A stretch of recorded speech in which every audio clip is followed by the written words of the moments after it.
Alrighty, so it looks like we've hit the hour, so let's begin. Thank you so much for everyone for being able to attend today. We really do appreciate it. Um, Today, our webinar is um, 3 easy methods to decrease your restoration vendor bills. And really excited to be able to share this info with you and to uh, I guess to introduce our presenters. We have Meagan Benton, who is firm's national sales manager and who has over a decade worth of multifamily industry experience, alongside Trent Bohrmann, who is the firm director and who has managed over 5 million in restoration project costs, or sorry, 50 million in restoration costs, and then 5,000 property damage claims within the last 4 years. Trent is also WRT and AMRT certified. And before I give it on over to Trent and Meagan to start this presentation, just a few housekeeping things. As mentioned by the software, we are recording this. And so after the presentation is done, probably by tomorrow, you should be receiving an email from us with that link to our YouTube channel that has this available. So feel free to share this with your peers, or if you want to go back and review it, it will be available. As well as we do have a chat function. I believe it is in the top corner there. So if you have any questions or have any comments throughout this presentation, feel free to share those there. And then at the end of it, at our Q&A session, we will for sure get to those. And if we don't get to all of them, we will for sure reach out to you after and get those answered for you. And that is all for me. So Trent and Meagan, you can take it away. Hey, so as Sam said, thank you so much for joining today. So we all know that in emergency situations, every minute counts, but so does every dollar. And so accurate auditing of work and invoices performed by vendors is critical for making sure that you're not overcharged and that every service billed matches what work was actually done. Today, we will dive into how firm incident response ensures a high level of accountability through a rigorous auditing process that we've developed, and hopefully provide you and your team with some solid training on how you could potentially mimic some of that process. So we will go over generally the common overbilling issues we see. We'll discuss billing negotiation with contractors and vendors. We'll talk about monitoring the actual work while it's being done for efficiency. And we'll discuss in depth how we audit invoices at firm once the work is done. And hopefully that can help train up you and your team a little bit to implement some of our best practices and get a better financial result. And then we will have a nice kind of review at the end of our best practices. Be sure to stay to the end. I do have a completely free offering that if you're currently struggling with a very complex vendor invoice that you would like for someone to take a look at, we can discuss that at the end. So what is firm? So we introduced ourselves. I wanted to take a quick moment to introduce firm, who we are, and why we have the authority to discuss these topics. Firm is an incident vendor management service for emergency unexpected incidents. Our experts in the industry do oversee our clients' portfolios, their incidents, anything including water intrusion, mold remediation, fire smoke restoration, biohazard illicit drug cleanup, hazardous material abatement, and a few other items. Basically, as soon as an incident occurs, our clients call us, we dispatch the vendor, manage the entire project, and audit the invoice at the end. We have a robust network of vendors that we currently work with all across the country that are well trained on our best practices, and we negotiate set prices for our clients when we onboard.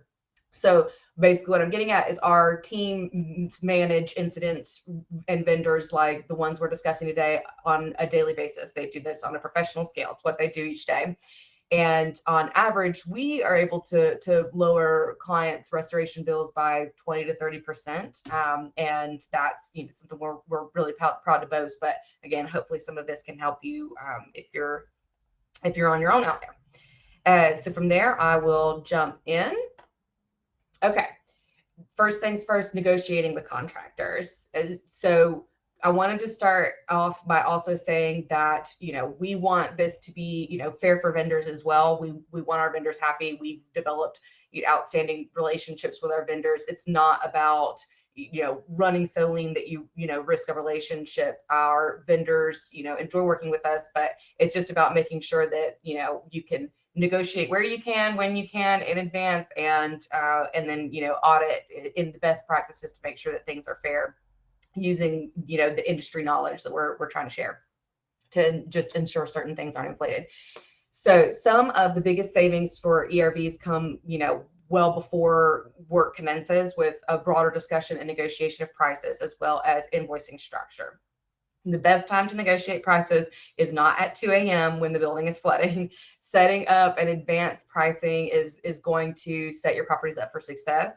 And it's important not just because it's cheaper overall, but it's also easier for the approval process. So faster approval process equals, a faster overall process equals less unit downtime. So let's talk about Xactimate. And I hope that I didn't hear you guys just scrolling through the screen, but I'm sure some of you are familiar. If you know, you know. If you don't know, Xactimate is the most commonly used restoration software by restoration vendors, as well as industry, as well as insurance adjusters in many cases. It seems that the initial creation was well intended to create some sort of standard and consistency across the industry. Unfortunately, if the individuals using the software, like using a software like Xactimate, are well versed or well trained in order to, like, specifically to do this, they can come up with with many different potential line items to just kind of tack onto the bill. So first things first, we like to negotiate time and material pricing. We do not utilize Xactimate, and that is what we generally recommend. As mentioned, we negotiate on behalf of our clients well in advance of emergencies, and they are already, our vendors are already trained that we utilize time and material pricing. But if you have not taken the time to do that with your own vendors, we do recommend it as a best practice. Trent, I know you've recently reviewed some articles specifically about like Xactimate versus time and materials pricing, and I know that it's something you're really passionate about. Is there anything that you wanted to add on the subject? Yeah, of course, Megan. Thank you so much. But a big thing for me is just about being transparent and being efficient. So as Megan said, there's a lot of opportunity within the, huge framework that Xactimate software is, where you can add additional line items, kind of like one of the bullet points Megan identified. Again, how we like to approach it is especially from a, equitable and transparent view. So that is why, we are big fans of a condensed time and materials, method of billing, and exploring, pre-disaster, pre-emergency agreements with these vendor partners, so that you know exactly what you're getting into up front. But that is, two of the things I'm going to call out, as I'm contributing to this webinar is, transparency, and then just efficiency throughout. So thanks, Megan. Yeah, so in general question for the chat, if you have any specific thoughts or feelings about Xactimate that you want to share, or you have questions, like just more detailed questions about specifically why we prefer it, feel free to drop that in the chat. Let's see. Okay, so additional negotiations that you can consider. So make sure you're researching industry rates in each region the contractor is going to be doing work in, and ensure that they are offering, industry standard rates. For example, a $14 sheet of drywall in California might be $11 in Illinois. So on a national scale, we have seen vendors lean more towards charging the higher of those two prices if they operate on a national scale. And we like to negotiate a median price, so there can still be a set price for the whole portfolio to make it simpler, but just making sure that you're not paying at the highest rate, right? Establishing negotiated standard rates for supplies that typically get inflated beyond industry standards. A great example of this would be rates for rentals such as generators, dumpsters, mobile toilets, etc. These things can get easily inflated. At firm, we like to negotiate a overall set percentage of the overall job cost that kind of lands as a flat rate for our vendors. And I will talk more about that in a couple of slides. We negotiate discounts based on portfolio size, project length. An example, just a very easy example would be making sure you're getting a weekly discount charge applied to equipment. So calculating like the 5-2 rule for consecutive days charged, that is a standard practice, and something that you can make sure that you're hopefully utilizing. So I will say that, at firm, we have negotiated rates based on the collective portfolio of all of the owners in our program. However, I do understand that some owners aren't large enough in scale or able to negotiate certain pricing or discounts. So, or are not, part of a program like firm. So we'll concentrate for a majority of this training on things that maybe you feel like are a little bit more in your control, if that is the case for you. So one of the biggest challenges that we see if the one of the biggest challenges in emergency response restoration is ensuring that the invoices accurately reflect the work performed, these are some of the main common issues that we see, like the biggest pitfalls. Unjustified labor costs, where vendors may charge for workers who were not present, or charge for hours that exceed the actual time worked, or charge for the wrong staff position on site. Inflated equipment usage, going to talk about that in great detail in just a minute. You're gonna hear me talk a lot about that today. That's another big issue, where equipment may be billed for longer than was actually needed, or on site, or used. Additionally, we often find services that are bundled or described in vague terms that make it difficult to verify what work was actually provided. So, as I mentioned, there's auditing the invoices, but also auditing the work as it's ongoing to try to find some efficiencies while the work is being performed, is just as important as auditing the invoices themselves. So you'll hear me reiterate some of this when we discuss invoice auditing, but we want to make sure that we're gathering savings during the work portion of the project as well. We use real-time documentation, photos, detailed notes from the vendors and the on-site teams to ensure that the work is being billed matches what was actually done, of course, all within the ICRC standard of care. I do understand that is something I hear a lot, is that can be very challenging to get regular vendor reports, pictures, psychometric data, etc. We know that can be a struggle. It's taken a lot of time and good partnership with our own vendors to ensure that they're well trained on doing this. So, ask questions if you have them in the chat. If highly requested, we may end up doing a webinar specifically on that in the future. But regular communication is really critical. You, of course, want to monitor the work daily and ask questions, ensure the equipment is positioned best to resolve issues quickly. It can be really hard for site teams to have the knowledge to know what is needed. Having someone who is has more of an expertise in the industry, reviewing from afar, whether it's someone at your corporate office or you end up hiring someone like firm, you'll hear me kind of reiterate that throughout this training, is very, very helpful. And I'll kind of get into a little bit more detail why. Time and equipment accountability is the appropriate type and amount of equipment being used, what justification is there for additional supervisory hours, different things like that. An example would be having a dehumidifier on site that only removes 70 pints per day when you have psychrometric data and readings that indicate the relative humidity to be excessively high, and best practice would be to use a dehumidifier that removes 120 pints per day, thus reducing the overall time that it takes to dry out the structure and reducing the overall cost of the client.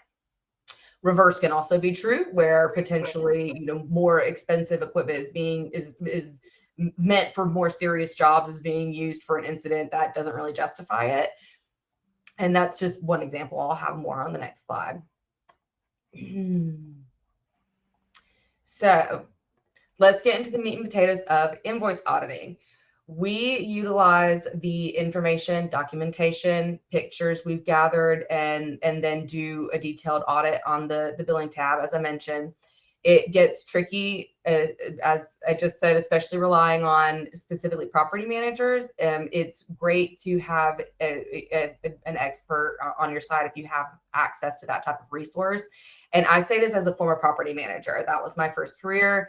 Property managers have a whole job that it has nothing to do with this industry. So it can just be, challenging for them to know everything that's involved. I'm going to give some really great examples here, but it would be impossible for me to impart enough information for your PMs to truly functionally audit in like enough to hit the 20-30% savings marks, like what we're talking about. But even if they're on site, but that's why we recommend reviewing by someone who has more expertise.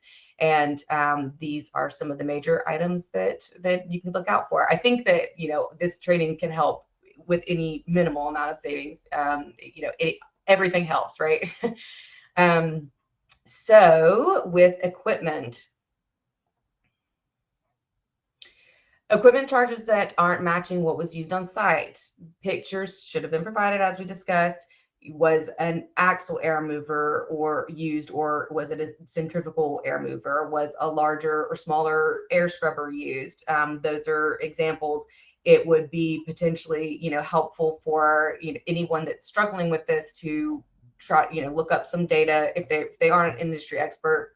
As a layperson, try to make sure that you're looking up, the differences between certain types of equipment that are being used on site, and make sure you're getting charged for the right thing.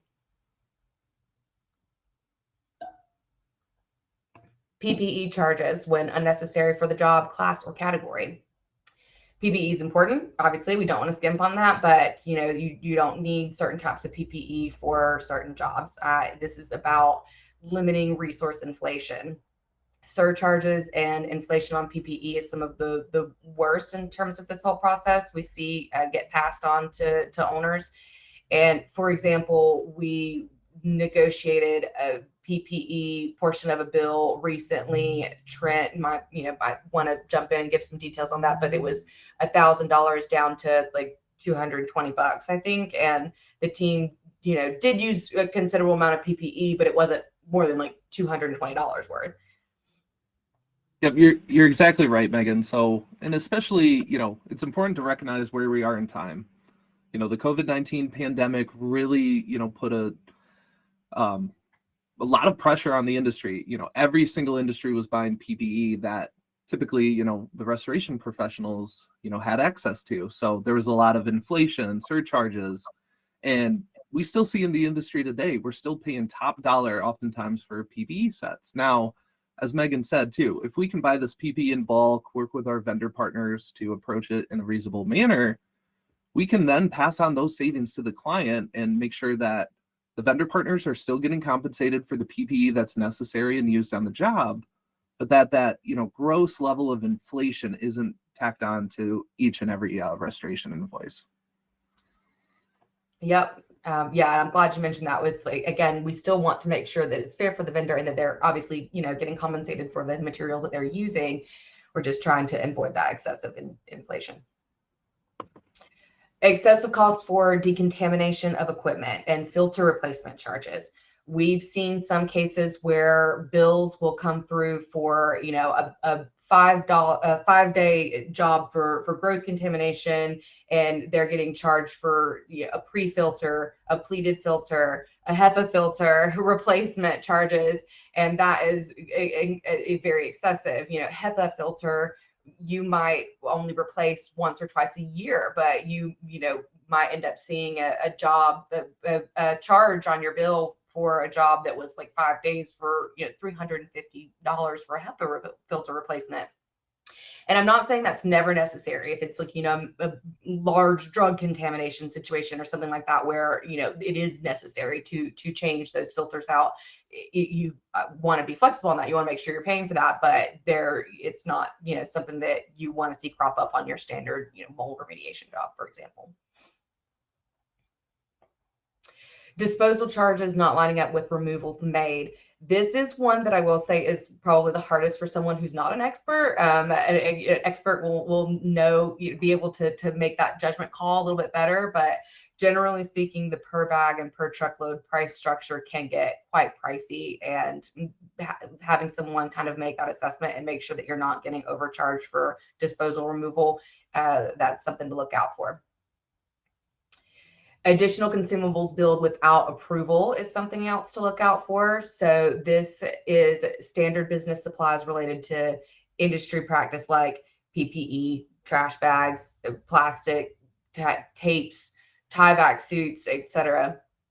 As we said, we like to negotiate a percentage of the overall cost that's cut down on things like, if you cut 20 feet of plastic and charge me for a full roll, then you could, potentially take that roll and go on to the next client and do the same thing. So again, it's not asking vendors to take a hit on stuff that's necessary for the job, but we want our vendors to have, their costs covered, but we just want to make sure that everything comes out fair.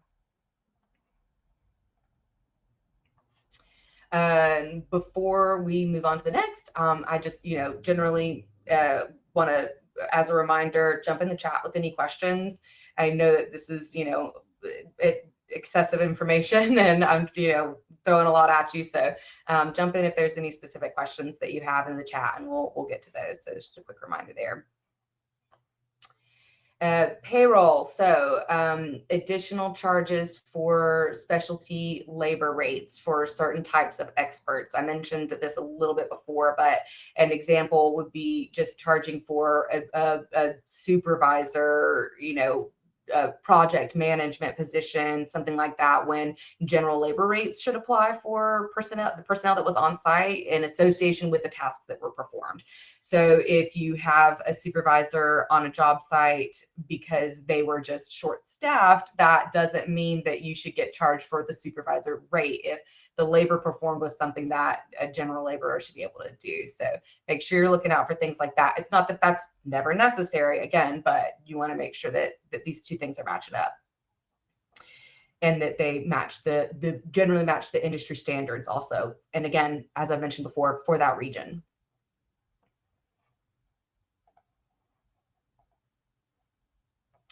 Muddy invoices. So I know I just talked about Xactimate maybe being too specific in terms of all the different things that they can tack on, but we do want to get specific enough for a layperson to understand what work was performed. So story-based invoices instead of detailed items, writing out a storyline with hidden costs and grouping tasks together or bundled pricing. Example would be charging by the trip instead of hourly. So, just return to assess work and reposition as needed during the drying. That's, $489 instead of, billing per hour for the monitoring trips. Typically, let's say, that totals out to 3 hours. It's $150 per visit. Your total's down to $450. And those things can really add up. That type of attention to detail can lower your bill portfolio wide when you're looking at the full portfolio. Outsourcing. So look for additional subcontractors or added expenses outside of normal business operations. So if there is documentation to provide, the proof of costs, do they match the regional pricing in that area, or are the charges potentially inflated? If needed, was pre-approval granted. Sometimes a vendor might call the easiest option for them, but it isn't always the best option for you, for the owner. At firm, we look at what makes the most sense for our respective client. Sometimes that varies, like client to client. It's just the best approach anytime you need to outsource or have anything specialty like a subcontractor.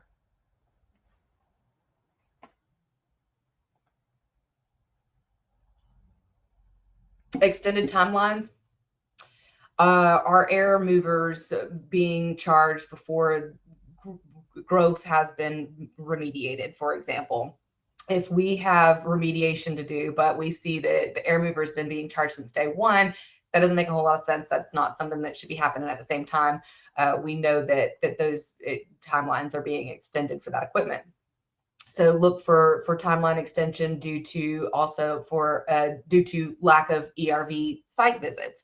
If a vendor didn't site check for completed remediation in a justified amount of time, additional equipment days shouldn't be charged. So for example, they last checked it on Thursday, let's say they skip Friday, things roll into the weekend, say Monday's a holiday, they don't get back until Tuesday or Wednesday, but that could have dried out on Friday or Saturday. So sitting unattended equipment should not be charged. Make sure that you're looking out for that. So I'm sorry, going back to that page, I always like to throw to Trent here to add anything additional when it comes to this. You're the one that, your team is doing this every day. So if there's anything additional you want to add in terms of everything we just went over with auditing invoices. Well, thanks, Megan. That's great. And really what it boils down to is just being, deliberate and appropriate for the job we're trying to do. So whether that's on the payroll side, and, as Megan mentioned, we really expect to see, companies bill on the work being performed, not necessarily the title of the person doing that work. It's the same thing, happens with equipment, making sure we have the appropriate, equipment on site and in operation so that we can get the job done effectively. There's a lot of sciences behind this, these psychrometric readings and humidity and temperature and looking at the change and, grains per pound and a lot of the sciences dictate this. So in the industry, we're able to very much, review what's happening, make sure that it's in line with, the scientific and industry expectations. And again, the end goal is just to get a really solid, appropriate response for the emergency or unplanned event that happens. So yeah, great job highlighting a lot of these. And that's kind of what I would just, echo in terms of what we see every day.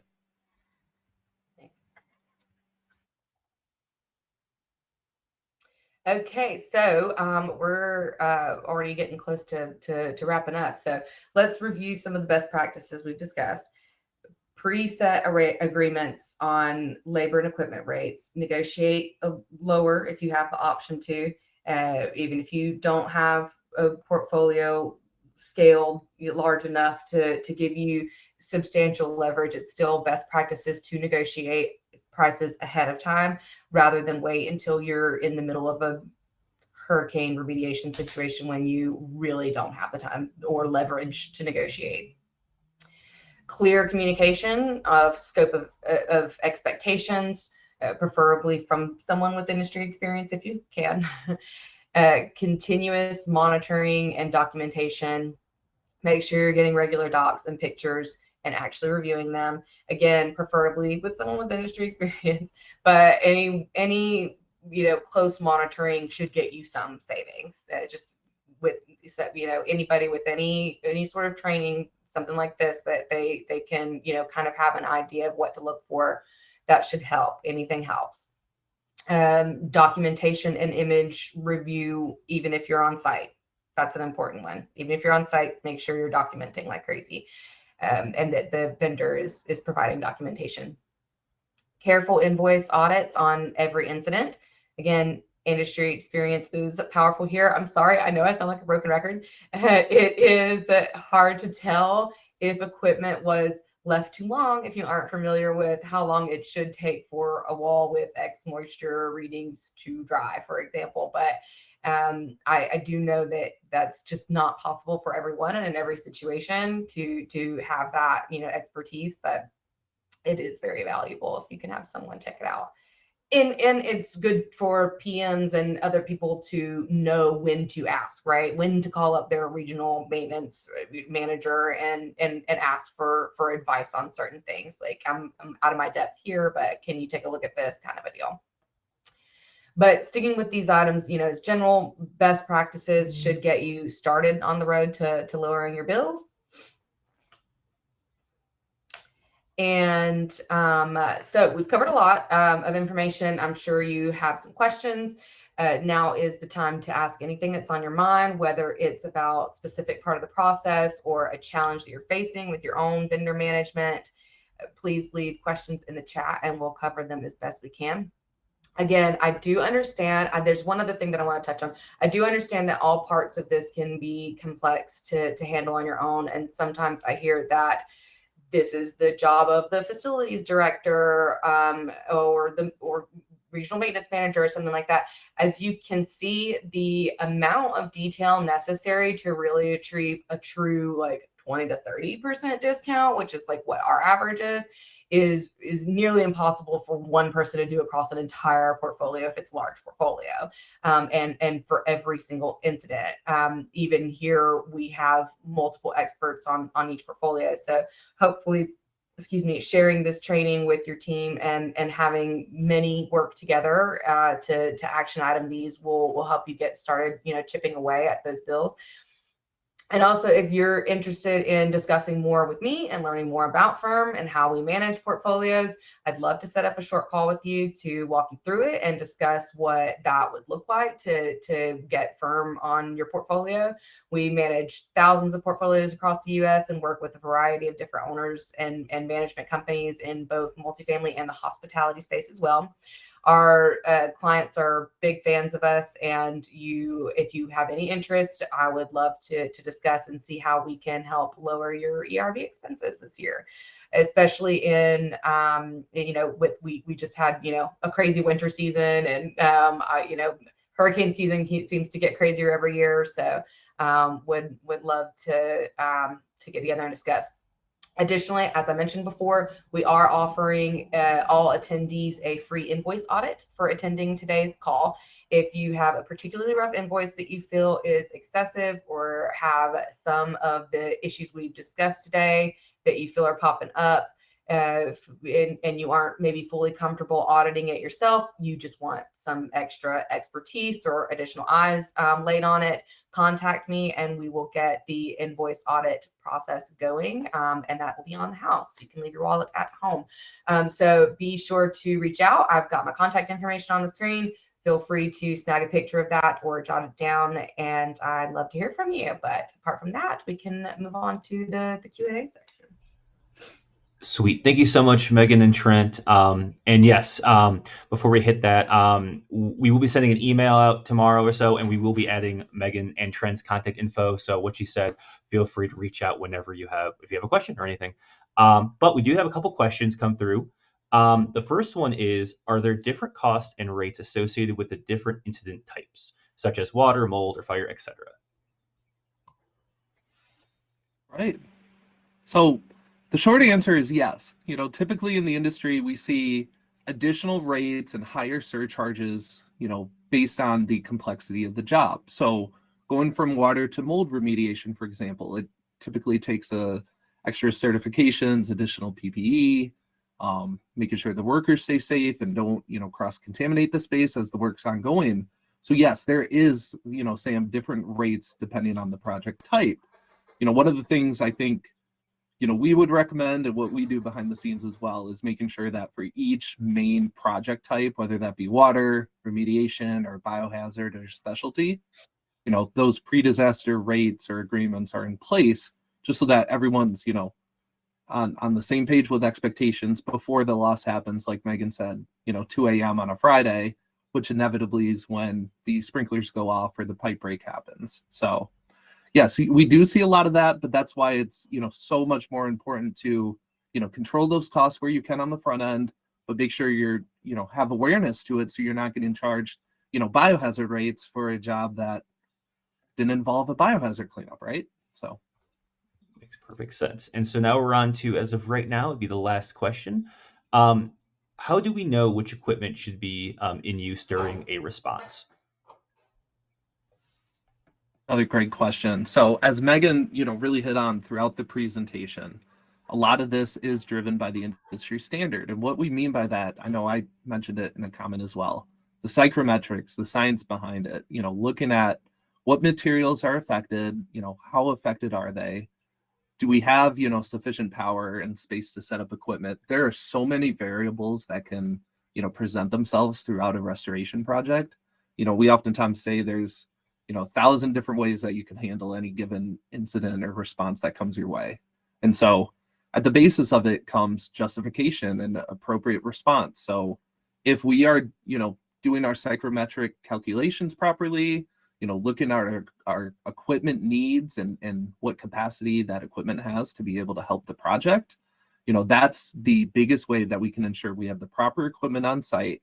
And then for a group like Firm, that's how, during the invoice audit, especially, we can look at the equipment logs and the psychrometric readings to ensure that the vendors are being appropriate, with the equipment placed and that it's, necessary and appropriate for the job at hand.